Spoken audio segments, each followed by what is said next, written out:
سلام بچه، چطورید؟ اومدم امروز بهتون گلی که ازش متنفرم و بهتون یاد بدم و اینکه اینا خیلی ترند شدن و همه جا ازشون هستش و بود و میزنن اینجوری روی لباساشون و از این حرفا.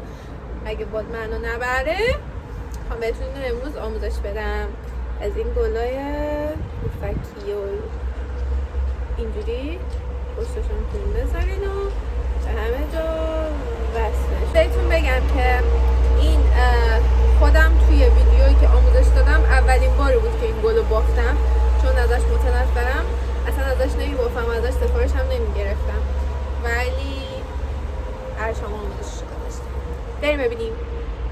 خب بچه ببینید، باید شما نختون به یک اندازه باشه، یه ضخامت باشه. هر چقدر هم ضخامت نختون بیشتر باشه گلتون برجسته تر میشه. حالا من اینجا چون امکانات ندارم یه دونه این نخو داشتم که برداشتم، برای وسطش هم باید زرد همون ضخامت بزنم، اما چون ندارم از این نخ دارم استفاده میکنم و همینطور میرم. ببینید این 2.5 هستش، باید حدود 4 باشه میلتون، یعنی باید سرش به ضخامت اون کلوف کلفتتون باشه، مناسبش باشه. من میل مناسبم ندارم، به خاطر همین از همین استفاده میکنم. حالا بریم که شروع کنیم. خب بچه ببینید، باید شما نختون به یک اندازه باشه، یه ضخامت باشه. هر چقدر هم ضخامت نختون بیشتر باشه گلتون برجسته تر میشه. حالا من اینجا چون امکانات ندارم یه دونه این نخو داشتم که برداشتم، برای وسطش هم باید زرد همون ضخامت بزنم، اما چون ندارم از این نخ دارم استفاده میکنم و همینطور میرم. ببینید این 2.5 هستش، باید حدود 4 باشه میلتون، یعنی باید سرش به ضخامت اون کلوف کلفتتون باشه، مناسبش باشه. من میل مناسبم ندارم، به خاطر همین از همین استفاده میکنم. حالا بریم که شروع کنیم. ببینید من اصولا طبق معمول نخمو اینجوری میگیرم، نگه میدارم، یه دونه رد میکنم اینطوری و یه دونه ایجاد میکنم. دیگه حالا روش منه و این که حالا میتونید شما گره بزنید، یا اگر حالا روش جادویی اینا بلدید و دیگه همونو برید. من خوشم نمیاد از اون رو. خب اصولشون اینه که ما با زنجیره پیش میریم. الان من 6 تا برای اون دایرم 6 تا پایه کوتاه نیاز دارم. پایه کوتاه 6 تا اگر هست، من حدود 5 تا زنجیره میزنم. این الان شد 3 تا، 4 تا و 5 تا. 5 تا مو گرد میکنم، یه دایره کوچولو به من داد. خب این دایره من. حالا برای پایه کوتاه من 2 تا زنجیره میزنم، میرم بالا. این 2 تا زنجیره خودش نماد یک پایه به حساب میاد. پس الان من بعد از این دیگه به جای 6 تا 5 تا پایه کوتاه بزنم. نخمو میگیرم، 3 تا و 3 تا رو با هم دیگه کور میکنم. دوباره نخمو میگیرم، 3 تا، 2 تا شد، این 3 تا،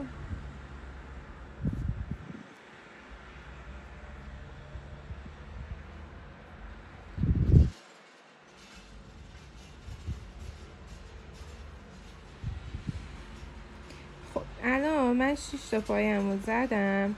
این یه فاصله ایجاد میکنم که این از این جدا بشه.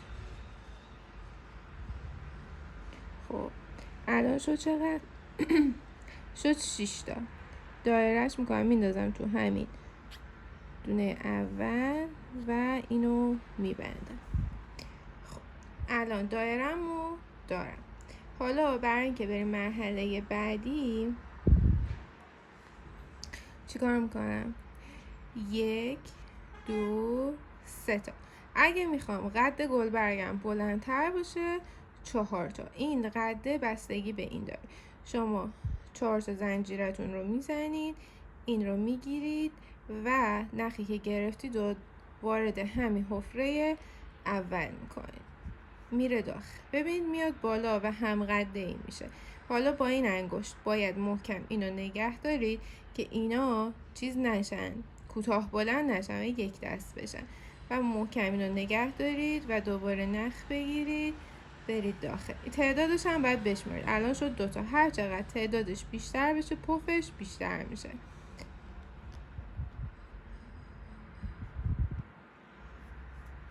3 تا 4 تا 5 تا 6 تا من 7 تا میزنم. 7 تا رو که زدم نخ میگیرم، رد میکنم، میام یکی مونده به آخری درش میارم، بعد دوباره نخ میگیرم، اینو هم کور میکنم. حالا همین تعداد زنجیره که این ور زدم دوباره باید بزنم. 1 2 3 4 4 تا زنجیره این ور دوباره که زدم میام داخل همین که اینا رو زدم یه دونه نامرئی میزنم که این یه دونه گلبرگمون رو تشکیل میده. حالا برای اینکه بعدی رو بزنم، ببینید باید برید داخل این حفره، اینایی که بالاش 2 تا خط داره بعد برید داخل حفره بزنید. خب و من الان اینجا هستم، برای اینکه اینجا بزنم میرم داخل حفره، دوباره یه دونه نامرئی میزنم و شروع میکنم به زنجیره زدن. 2 3 4.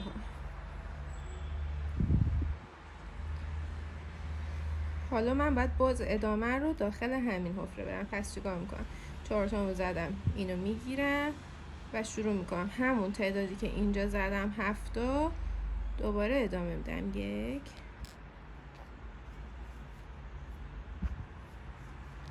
4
خب اینم دونه آخر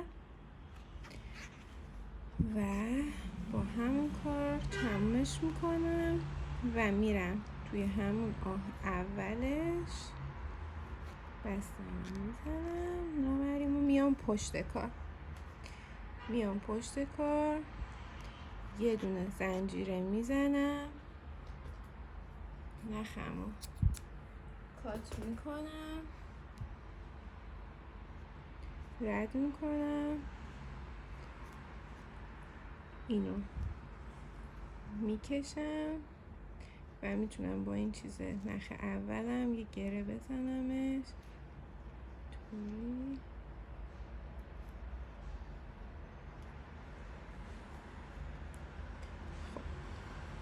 الان یه گل با 6 تا گل برگ توری میتونیم درستش کنیم و توپلش. خب حالا میریم مرحله بعدی واسه این داخل هسته. خب حالا قسمت اضافه کردن رنگ بعدی.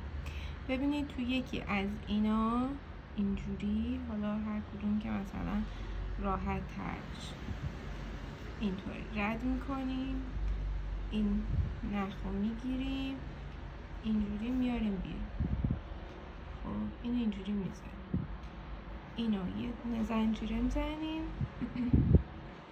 به اندازه همون زنجیره، ولی باید نختون یه اندازه بشه. من حالا 5 تا میزنم، اونا رو 4 تا زدم و نخمو میگیرم میرم توی دونه اول، زنجیره اول و همین کار رو انجام میدم. دستمو نگه میدارم که خراب نشه.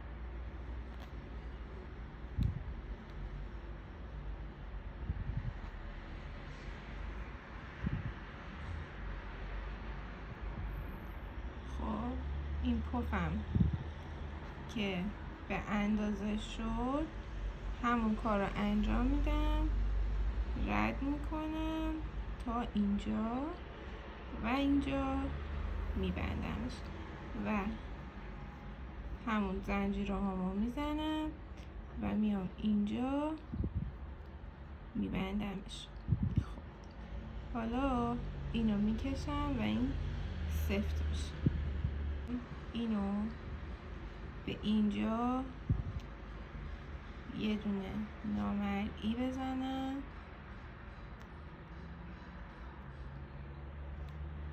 و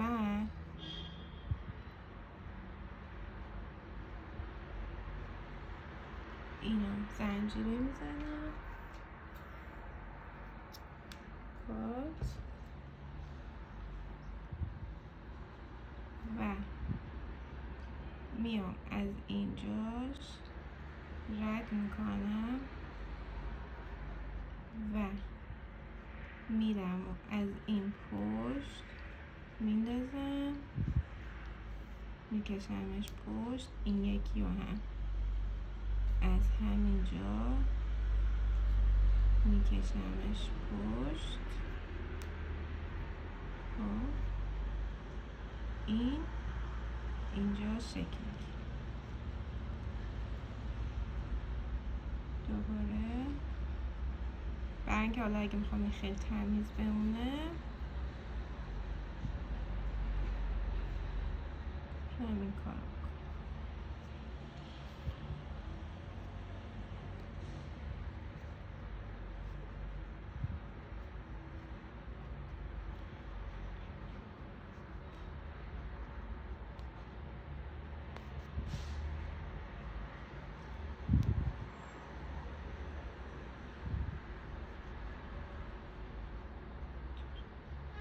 و اینم گرفت.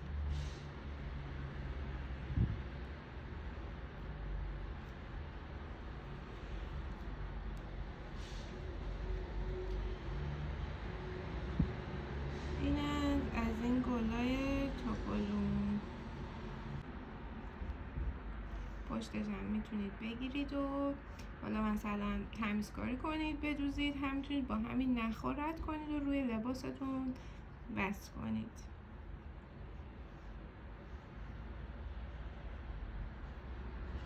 یادتون نره که حتما کانال رو سابسکرایب کنید، لایک کنید و اینکه بر من کامنت انگلیسی بذارید که من بازم براتون از این آموزش‌های خوشگل بذارم.